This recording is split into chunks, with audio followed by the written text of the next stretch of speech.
Matthew's message, April 2, 2017. Heart, soul. Earth's golden age. Ascension. Light, love. Baptism. Barack Obama. Donald Trump, universal law's effects on administration. Vladimir Putin. Global Love Day. With loving greetings from all souls at this station, this is Matthew. We thank everyone who expressed appreciation for our explanation of ascension from this vantage point, and we want to share one reader's delightful perspective. Ascension to me is like being the best that you can be, whatever that is. If you dance, be the best dancer. If you sing, be the best singer. If you garden, be the best gardener. If you paint, be the best painter. Be the best that you can be.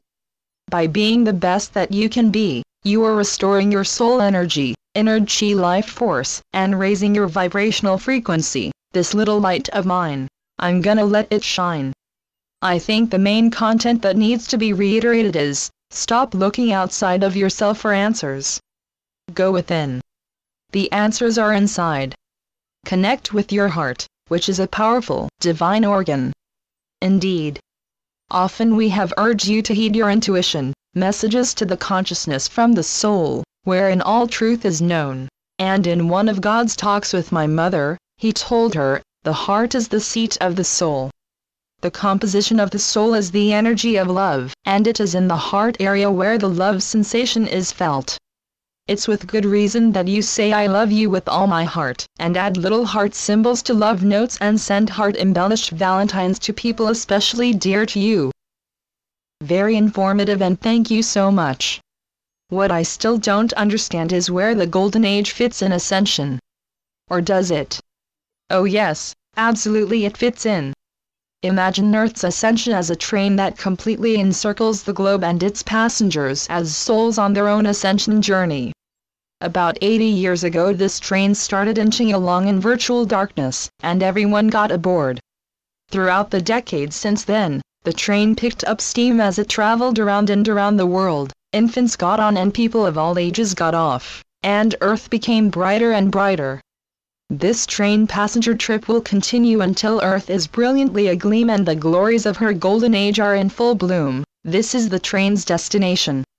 Passengers still on board may stay at that station briefly or for a century or more, but they and every other soul who rode on the train as it kept circumnavigating the planet will continue their personal journey to reintegrate with the supreme being of this universe. That is the best analogy we could think of to show the relationship between that sublime age and planetary and personal ascension, but there is more to the story. Some of the passengers advanced spiritually and consciously from third density to fourth before they disembarked to enter nirvana. Others did not, but the train ride was only one of limitless opportunities for them to reach that milestone. The train is going to keep on traveling into increasingly high vibrations, and all passengers who use those to their benefit may decide to return to Earth after a lifetime in spirit or go to another wondrous world of their choice. Regardless of when or where souls choose to experience lifetimes on their way to universal reintegration, the ultimate destination of all is the love-light essence of Creator, where they always have been and evermore shall be. As for what you can do to help speed up your ascension in Earth's, we say, live your light, live from your heart. Love is the key. Light and love are the same energy and the most powerful force in the cosmos. Therefore, feeling love sending light are one and the same, and the acme of ascension assistance. Being compassionate, grateful, forgiving, generous, kind, and honest emits the high vibrations that light up your life and add light to your world. Feeling confident and optimistic about your future and Earth's helps manifest what corresponds with the energy put forth, and visualizing all of Earth immersed in golden white light sends that radiance into the collective consciousness, the so-called universal soup from which everything in your world is materialized. Please ask Matthew if baptism has any effect on the ascension process. Not a whit. Making baptism a mandated religious rite was done by the leaders of church and state to give them more control over the populace. That said, belief creates a person's reality, and if that includes baptism as a requirement for going to heaven and that is equated with ascension, The reality for that person is, yes, baptism is an essential aspect of ascension. As much as we wish that politics no longer held our beloved Earth family in its grasp, it still does, and we don't want to ignore the many requests from readers everywhere for us to speak about US Presidents Obama and Trump, and Russian President Putin, whose actions have impact far beyond their national borders. As we address your questions and comments, please remember what we have said in previous messages. We are apolitical, judge no one, and unconditionally love all our brothers and sisters on earth. Barack Obama is as light-filled today as he was when Gaia chose this soul to become U.S. President at what would have been the right time for a visionary leader with spiritual and moral integrity to inspire the peoples to live in progressively enlightened ways.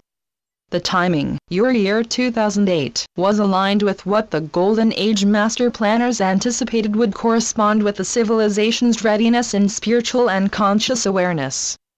However, some years prior to the turn of the century, souls who had agreed to create circumstances to provide karmic lessons chosen by the masses, then joined the light forces, refused to honor the latter part of their agreement. Having become enamored of unbridled power and vast riches, they continued causing such devastation and violence on their march toward world domination that it caused a 10-year delay in the people's advancing to that anticipated awareness status. Thus, Obama entered office when divisiveness, bigotry, greed, deception, corruption, violence, impoverishment and war mentality still were rampant. By keeping that third density pot boiling, the Illuminati were able to derail or dilute everything he wanted to do for his country and the world, and he made compromises or complied with their demands because of death threats to his family and primary supporters. It is a sadness for him that he couldn't do more for his country and help usher in a world at peace during his presidency, and his motivation remains strong to continue working toward those goals that are Gaia's vision for Earth's humankind. It was not by predestination that Donald Trump became president, and it wasn't a karmic experience he chose in his soul contract. The contract does include positive assets, intelligence, health, wealth, perseverance, self-confidence, entrepreneurial capability, charisma, and his choices in employing those assets have brought him the fame he sought, but they haven't engendered the wisdom and conduct a national leader needs to be respected and trusted. His decision to run for president came from his ambition to succeed in a new kind of venture, and, ironically, it was minions in Hillary Clinton's Illuminati camp who enabled him to do that. Their vote rigging in the primaries eliminated Senator Bernie Sanders, whose adherents' votes would have put him in the Oval Office, and the minions' error in manipulating the presidential election vote count gave the victory they intended to be Clinton's to Trump instead.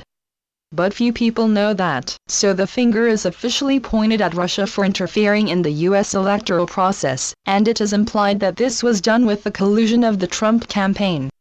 Putting aside the means that actually led to the election outcome, two universal laws that are in constant motion would affect whomever was in the White House, and we speak first about the law of attraction and how it has been affecting the president's administration. By acting upon his campaign promises, they are satisfying everyone who wants the country to go in the direction his policies would take it. The greater numbers of citizens want to build on the progress the country has made in civil, legal and environmental reforms. The law of attraction is neutral, it simply brings back from the collective consciousness what matches the energy of the people's thoughts, feelings and actions, thereby supplying in accordance with demand, so to say. Because the preponderance of energy is being generated by the larger numbers of the citizenry, this impartial law is responding to their resistance to a proportionately greater extent than to the policies favored by the president and his supporters. The other law at play pertains to vibrations, and it also is contributing to resistance to the administration's direction. The vibratory fallout includes legal challenges to the travel ban executive orders, an inability to bring proposed healthcare legislation to a vote, the intentions of which your analysts rightfully deem are to promote fear and discrimination and to favor the wealthy, respectively. The low vibrations emitted by those intentions, along with those of the EOs reversing environmental safety measures, are clashing with the higher vibrations prevailing on the planet. Like everything else in existence, Intentions are energy vibrating at one frequency or another, and the moment of the two opposing vibratory levels dancing past in the blink of an eye. If the ensuing conflict between the levels isn't ended by a turnaround in the country's current direction, it will end when unity is achieved in the planes of lighter energy where Earth is heading. Now then, more is going on in the Trump administration than those effects of the universal laws. Activity by the president and his staff is afoot to publicly identify and bring to justice members of the cabal, Illuminati, within and outside the government. Vibrations support this plan that is of worldwide importance. However, reaction to what in all candor can only be called Trump's lack of sound judgment in numerous instances has brought into question whether individuals whose assistance is needed will work with him, and this has weakened the plan's chance of succeeding from probable to possible in Earth's energy field of potential. Nevertheless, this is not reason for dismay. Success still could come by way of the presidency, but if it doesn't, it will come via another avenue. The long ages of the Illuminati's dark reign are ending. Officials, political analysts, and mainstream media and free press nations are echoing information disseminated by the Illuminati about Vladimir Putin, who consistently has refused to join forces with them. That is why you hear that he is a cunning, ruthless dictator who meddles in other governments' affairs and is a threat to Europe, put out the fake news about Hillary Clinton's involvement in a pedophile ring and initiated cyberspace warfare. While Putin's hands may not be pristine, that profile, like all other lies promulgated by the Illuminati, is way off the mark. They know he is one of the major players coordinating efforts to rid the world of their influence, expose their diabolical activities and hold them accountable, and acquire their ill-gotten fortunes and use those funds to end impoverishment, environmental destruction, and terrorist groups. That is a tall order indeed, and the persons involved in this mission are from nations whose histories, cultures, religions, resources and ideologies differ. But their goal is the same, a safer, healthier world where everyone shares in its abundance, and you shall see evidence of their progress as intensifying light reinforces this global undertaking. We know that at times patience runs thin as you wait to see evidence become apparent, and you wonder if people ever can live together in love and peace. Yes, dear ones, they can, they will, and we offer this encouragement. May 1st is Global Love Day, the 14th celebration sponsored by the Love Foundation, which is dedicated to inspiring unconditional love and peace worldwide. Reading the website www.thelovefoundation.com will gladden your hearts. All light beings in this universe honor your service to the light and support you with the power of unconditional love. Love and Peace. Channeled by Suzanne Ward. www.matthewbooks.com